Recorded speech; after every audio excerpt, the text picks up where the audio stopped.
В недавно открытых архивах было обнаружено достояние, испытующее интерес у историков – коллекция артефактов эпохи Наполеона Бонапарта. Эта находка не является внезапным сокровищем, как можно было бы предположить из романтических описаний. Среди прочих предметов были представлены писания и личные вещи, которые уже стали предметом выставок в известных галереях. Такие коллекции позволяют по-новому взглянуть на повседневную жизнь императора и его окружения. На выставках, проводимых, например, в Гримальди Форум, можно увидеть рукописные письма Наполеона, его портреты, уникальные медали и другие незаменимые свидетельства прошлого. Эти предметы собраны из различных музеев и частных коллекций, благодаря чему у нас есть возможность погрузиться в атмосферу времени, которая создавала его уникальное наследие. Каждый из этих артефактов тщательно изучен и, обладая своей историей, предлагает более глубокое понимание о эпохе Наполеона. Однако они не являются частью одного сундука, найденного как-то в архивах, а результатом кропотливой работы историков и коллекционеров, объединяющих кусочки истории в целостную картину. Эти открытия проливают свет на истоки мифов о Наполеоне и выдвигают на обсуждение вопросы о его стратегической и личной жизни. Каждый артефакт – это свидетельство времени, позволяющее нам продолжать исследовать многогранный мир императора. На этом пути впереди ждут еще более увлекательные артефакты и открытия, которые обещают раскрыть подробнее его сложный и увлекательный характер. Как только тайный сундук Наполеона был вскрыт, исследователи с удивлением обнаружили неизвестные документы, покрытые загадочными символами. Позолоченные страницы содержат шифры, типичные для дипломатической переписки эпохи императоров. В Европе криптография использовалась со времен Средневековья, а в России официально с 17 века. Эти документы вызывают интерес уже тем, что в них могут быть зашифрованы личные амбиции и стратегические планы стран бывшего континента. Некоторые исследователи предположили, что эти шифры могут содержать сведения о дипломатических интригах или даже подробные отчеты о планах завоеваний. Но чтобы убедиться в этом, ученые продолжают трудоемкую работу по расшифровке, тщательно сопоставляя символику с известными кодексами той эпохи. История криптографии здесь приобретает новые оттенки. Вместо гипотез о звездных картах или чертежах оружия мы сталкиваемся с чередой предположений, но каждая из них вдохновляет своей многослойностью и загадочностью. Документы могут быть связаны с державным замыслом наполеоновской эпохи или же с деталями личных переживаний великого императора. Пожалуй, в этих таинственных свитках остались ключи не только от понимания политических амбиций Наполеона, но и от разгадки мифов, окружающих его фигуру. Скрытые тайны прошлого ждут, чтобы их раскрыли. Чем больше мы погружаемся в исследования, тем более удивительное открытие в следующем артефакте может поджидать нас впереди. Наполеон Бонапарт, будучи величайшим стратегом своего времени, не упускал возможностей этого мира. Хотя сундук Наполеона и сулит таинственные находки, реальные карты его эпохи уже сами по себе вызывают интерес. Эти географические сокровища отражали расширяющиеся горизонты знаний и стремления империи. Карты, созданные в тот период, нередко превращались в политическое оружие. Наполеон использовал их не как окно в параллельные реальности, а как инструмент планирования и стратегии. Географические листы, хранимые в архивах, могли разниться в деталях, отражая ошибки или неточности, что было обыденным в те времена. Однако эти расхождения полагались не на фантазии, а на истинные попытки уловить сложность и многогранность мироздания. Планы завоеваний, амбиции и интересы Наполеона были частично воплощены в этих картографических трудах. Весьма возможно, что и затруднения того времени, связанные с визионированием и политикой, проявлялись именно на таких картах. Впереди каждому любителю истории открывается уникальная возможность взглянуть на мир глазами того, кто оставил один из самых ярких следов в геополитической игре своего века. Истина о столь необычных картах может скрываться где-то дальше, ожидая, когда будет раскрыта.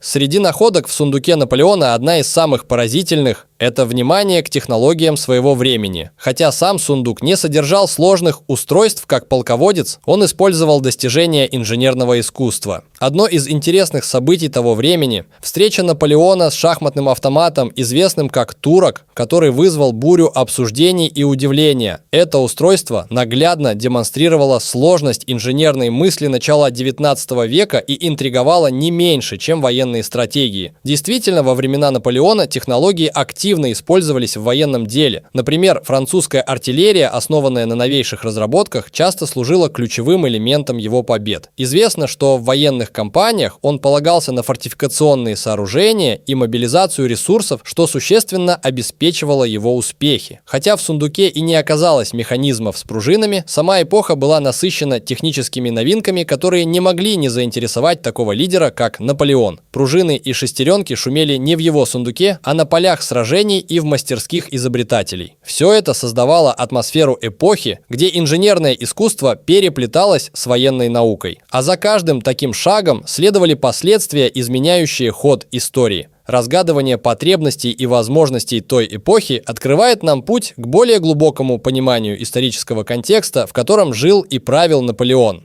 Впереди нас ждут еще более увлекательные открытия.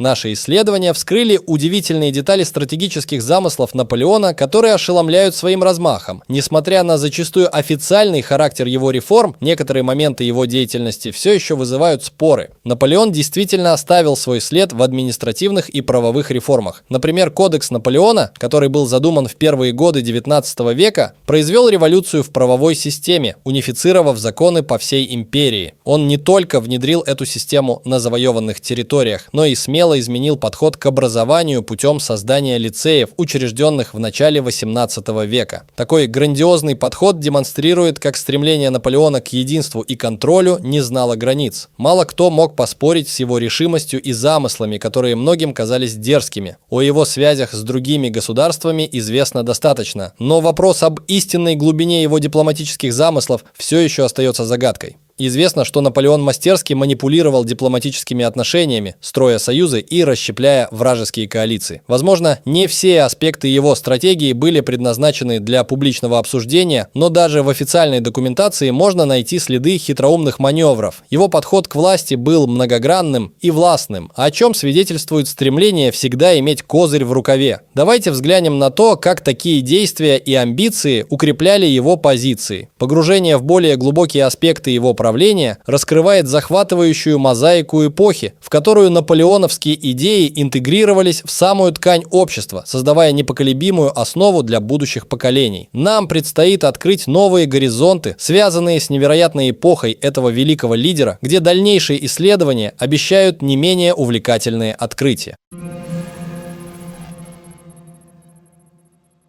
Содержимое таинственного сундука Наполеона, как оказалось, содержало тайный список агентов, действующих в тени, включая легендарного Карла Шульмейстера. Родившийся в Эльзасе, этот офицер французской армии проявлял удивительное искусство шпионажа. Его мастерство заключалось в умении использовать дезинформацию и манипулировать противниками Франции. Шульмейстер сотрудничал с генералом Савари, ответственным за разведку под командованием Наполеона, и внедрял ложные сведения через австрийскую армию, что помогло одерживать победы. Его деятельность была связана с подкупами австрийских офицеров, искажающих врагов. Поражает то, насколько остроумный подход позволял наводить на ложный след величайшие державы того времени. Шульмейстер стоял за многими хитроумными операциями, использовал поддельные и настоящие газеты для распространения своих манипуляций. Его легендарный карьерный путь включал и профессиональное ранение, полученное в бою, а после захвата Кёнигсберга он стал префектом полиции. В 1815 году Карл отошел от дел и вернулся к торговле, оставив за собой след в истории как мастер стратегии и военной интриги. Впереди нас ждет больше захватывающих историй о других, не менее загадочных фигурах наполеоновской эпохи, чьи действия меняли историю и формировали будущее. Каждая окажется в центре нашего внимания. Ее детали раскроются словно таинственное полотно, придающее новые оттенки нашей исторической панораме.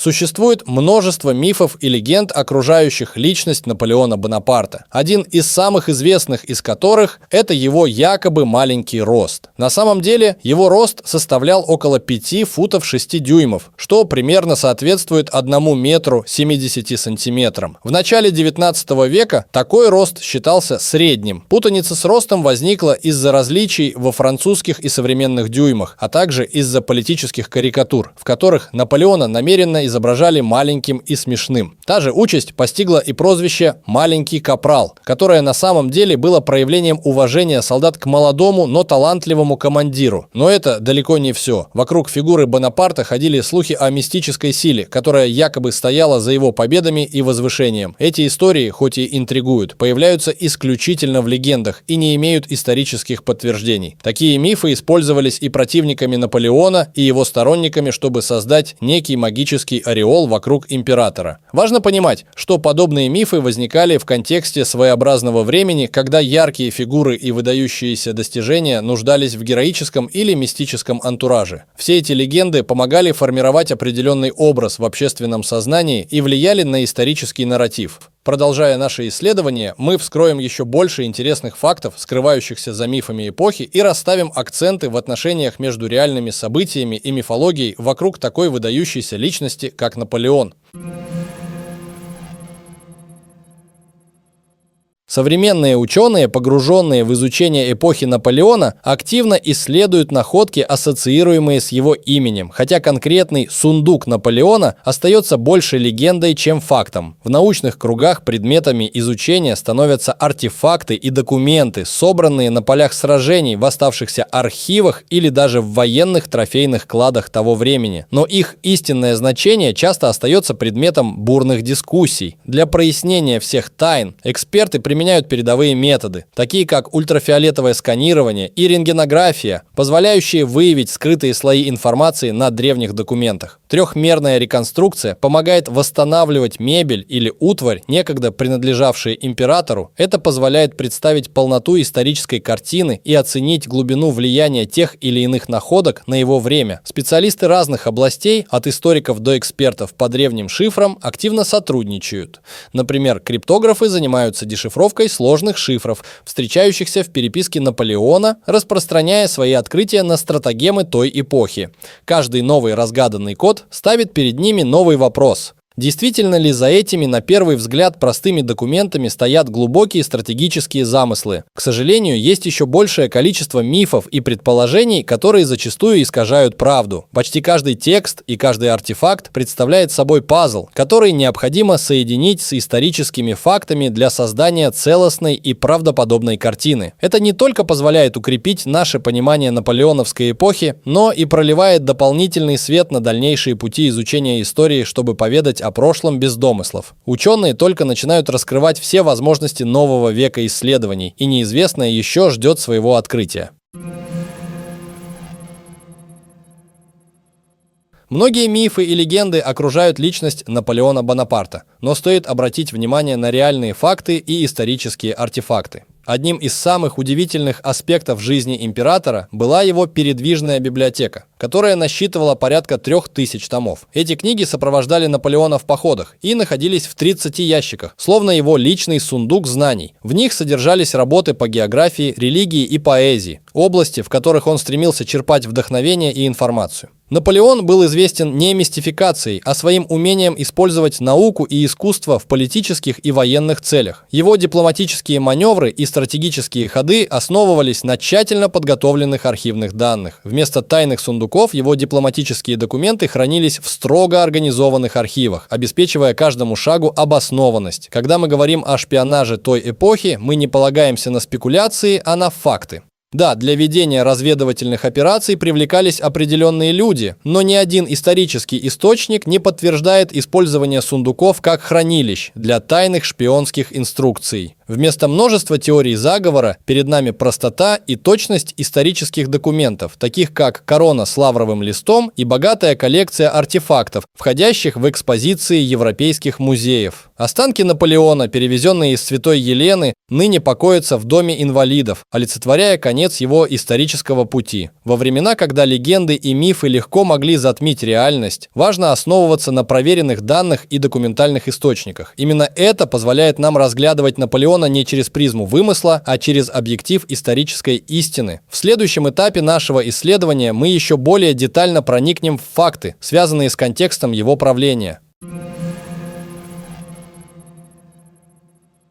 Недавние открытия демонстрируют необычные грани эпохи Наполеона, включая редчайшие карты с подкорректированными границами Европы, свидетельствующие о стремлении унифицировать территориальные размежевания. Одним из таких откровений стали документы, касающиеся создания уникальных образовательных институций – лицеев. Эти новшества обеспечивали равный доступ к наукам для более широких слоев общества, что революционизировало образовательный ландшафт Европы того времени. Отдаленные от столиц архивы привели историков к забытым письмам между известными культурными деятелями, обменивавшимися передовыми научными и художественными идеями. Однако любое внимание к достижениям Наполеона не может быть полным без упоминания критических аспектов его правления. Масштабные военные кампании в конечном итоге истощили Францию, а строгие экономические и политические меры часто приводили к недовольству среди европейских народов. Наполеон обладал блестящими административными способностями, но его стремление к власти нередко выходило за пределы дипломатических и этических норм того времени. Эти открытия помогают нам увидеть более полную картину, где гениальный стратег и визионер пересекается с нередко суровым правителем. Их изучение позволяет не только оценить вклад Наполеона в мировую историю, но и задуматься о том, как его наследие продолжает влиять на современные политические и культурные ориентиры. Каждый документ и каждый артефакт являются частью пазла, который мы только начинаем собирать, постепенно разрушая устоявшиеся мифы и формулируя новые, более сбалансированные взгляды на эпоху правления Наполеона Бонапарта.